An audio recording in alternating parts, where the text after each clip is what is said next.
Assalamualaikum warahmatullahi wabarakatuh.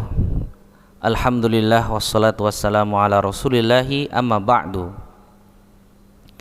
Insyaallah dalam kesempatan singkat ini kita akan membahas tentang sirah sejarah dari sahabat Nabiullah Muhammad sallallahu alaihi wasallam yang mulia, yaitu sahabat Anas bin Malik radhiyallahu anhu.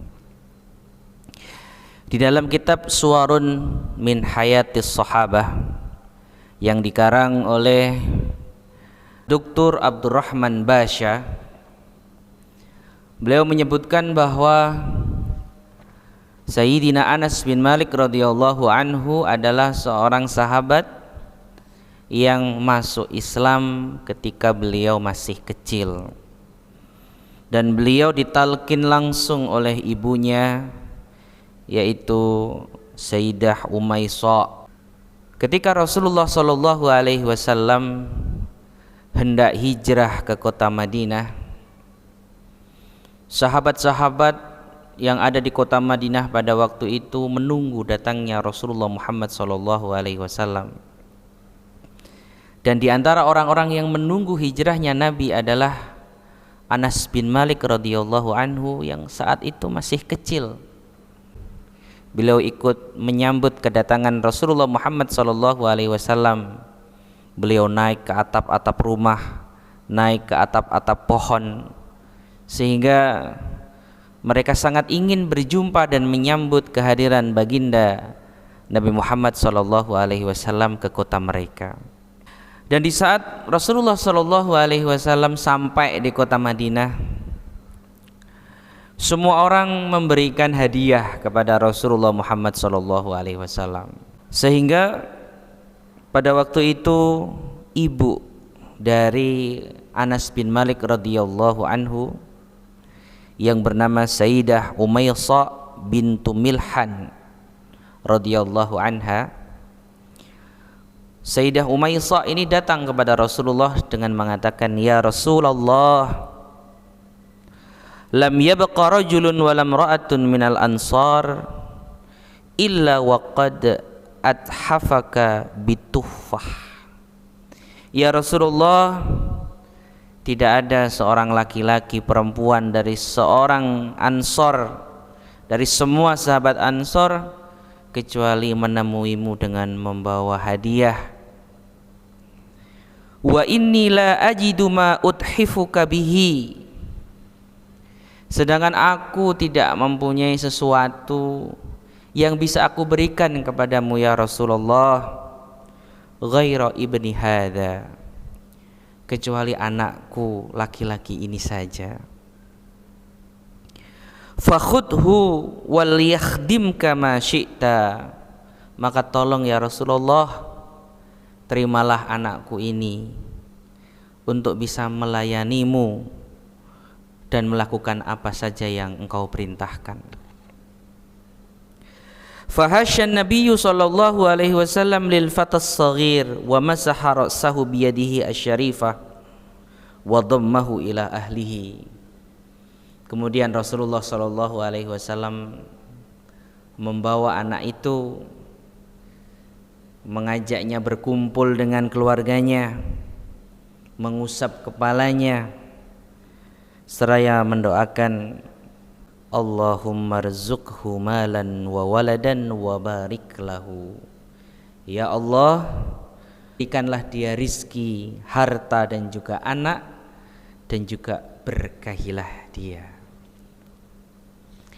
Karena doa dari Rasulullah sallallahu alaihi wasallam ini, sehingga Anas bin Malik radhiyallahu anhu menjadi sahabat yang berusia panjang, berumur panjang, sampai diriwayatkan beliau berumur lebih dari 100.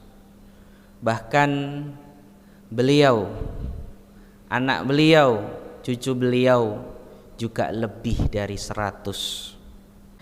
Maka hal ini menjadi suatu pelajaran yang penting bagi kita, bahwa ketika anak kita khidmahkan, kita suruh untuk melayani Rasul, untuk melayani agama, untuk mengabdikan dirinya kepada Allah Subhanahu wa taala, maka anak itu akan diberikan keberkahan oleh Allah Subhanahu wa taala. Sedangkan anak-anak yang hanya diajarkan untuk urusan dunia, anak-anak yang hanya mengejar urusan dunia saja, maka anak-anak ini akan dijauhkan dari keberkahan dan juga pertolongan dari Allah Subhanahu wa taala. Maka Sayyidina Anas bin Malik radhiyallahu anhu, setelah beliau menjadi pembantu Rasulullah, beliau bersama Rasulullah sallallahu alaihi wasallam selama 10 tahun. Beliau hafal apa yang dilakukan oleh Rasul. Beliau hafal apa yang dikatakan oleh Rasul. Beliau mengerti bagaimana akhlak dan juga suluk Rasulullah Muhammad sallallahu alaihi wasallam, sehingga beliau menjadi seorang perawi hadis yang begitu banyak. Ada ribuan hadis yang beliau riwayatkan yang menunjukkan keberkahan dan juga kecerdasan beliau. Satu ajaran penting yang pernah diajarkan oleh Rasulullah sallallahu alaihi wasallam kepada Sayyidina Anas bin Malik radhiyallahu anhu adalah ketika Rasulullah sallallahu alaihi wasallam memberikan nasihat yang begitu indah.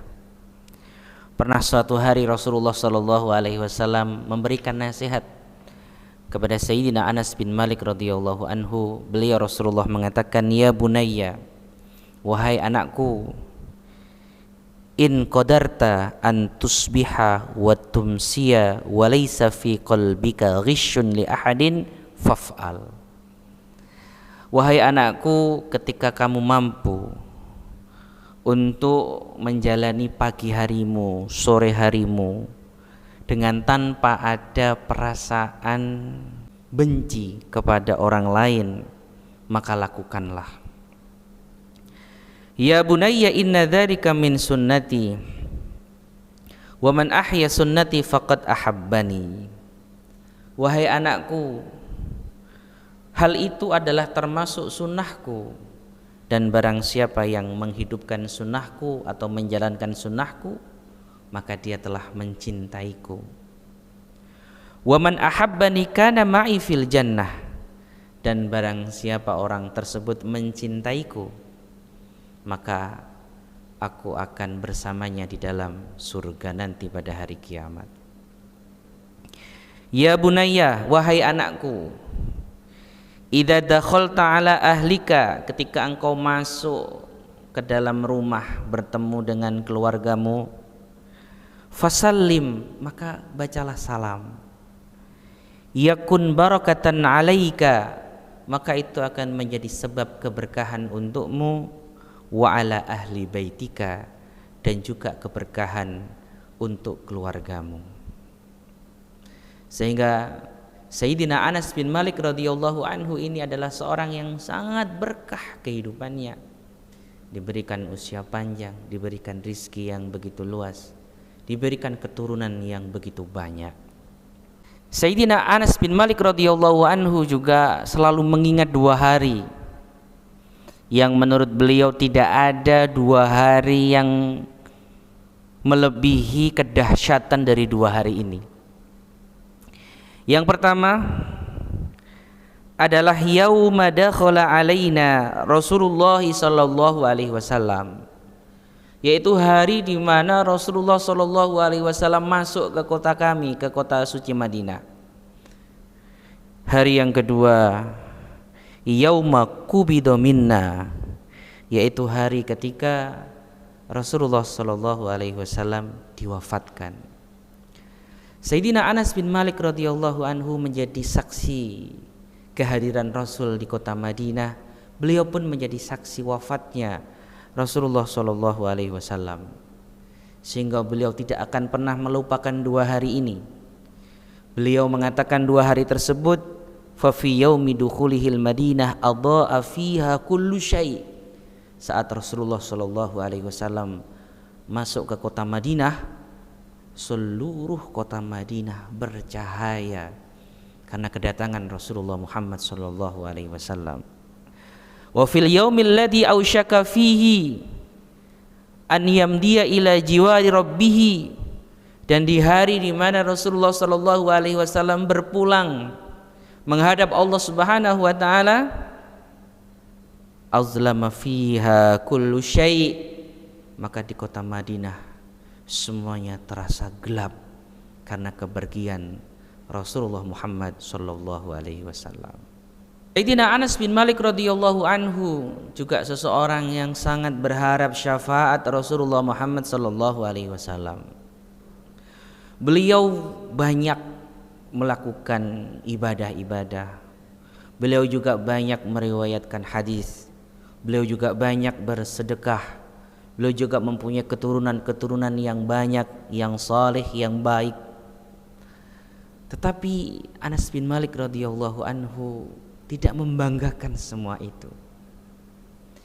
Yang beliau banggakan adalah ketika beliau nanti dibangkitkan dari kuburnya, digiring di mahsyar, bertemu dengan Rasulullah Muhammad sallallahu alaihi wasallam. Beliau akan mengatakan suatu kata-kata yang beliau banggakan semasa kehidupan beliau. Beliau akan mengatakan, ya Rasulullah, wahai Rasulullah sallallahu alaihi wasallam, hadza huwaidimuka Unais. Ya Rasulullah, ini adalah pembantumu, si Anas yang kecil itu. Artinya Sayyidina Anas bin Malik radhiyallahu anhu tidak pernah membanggakan prestasi apapun yang beliau capai di dunia ini. Beliau tidak pernah membanggakan apapun yang beliau lakukan, amal apapun yang dia lakukan di dunia ini. Tetapi satu hal yang begitu beliau banggakan. Bahkan beliau akan katakan itu nanti ketika di mahsyar, ketika bertemu dengan Rasulullah sallallahu alaihi wasallam, ya Rasulullah, hada khuwaidimuka Unais. Ya Rasulullah, aku ini adalah pembantumu dulu, si Anas yang kecil. Inilah kisah dari sahabat Anas bin Malik radhiyallahu anhu, seseorang yang menjadi pembantu Rasulullah sallallahu alaihi wasallam selama 10 tahun, yang menjadi 3 sahabat perawi terbanyak bersama dengan Abu Hurairah dan juga Abdullah ibnu Umar. Semoga Allah Subhanahu wa taala merahmati sahabat Anas bin Malik radhiyallahu anhu dan juga ibu beliau Sayyidah Umaysah yang telah mengabdikan dirinya untuk agama Islam ini, untuk hadis-hadis Nabi Muhammad sallallahu alaihi wasallam, dan juga memberikan teladan yang begitu baik bagi kita orang-orang yang hidup setelah beliau. Aqulu qouli hadza wa astaghfirullah li wa lakum. Wassalamualaikum warahmatullahi wabarakatuh.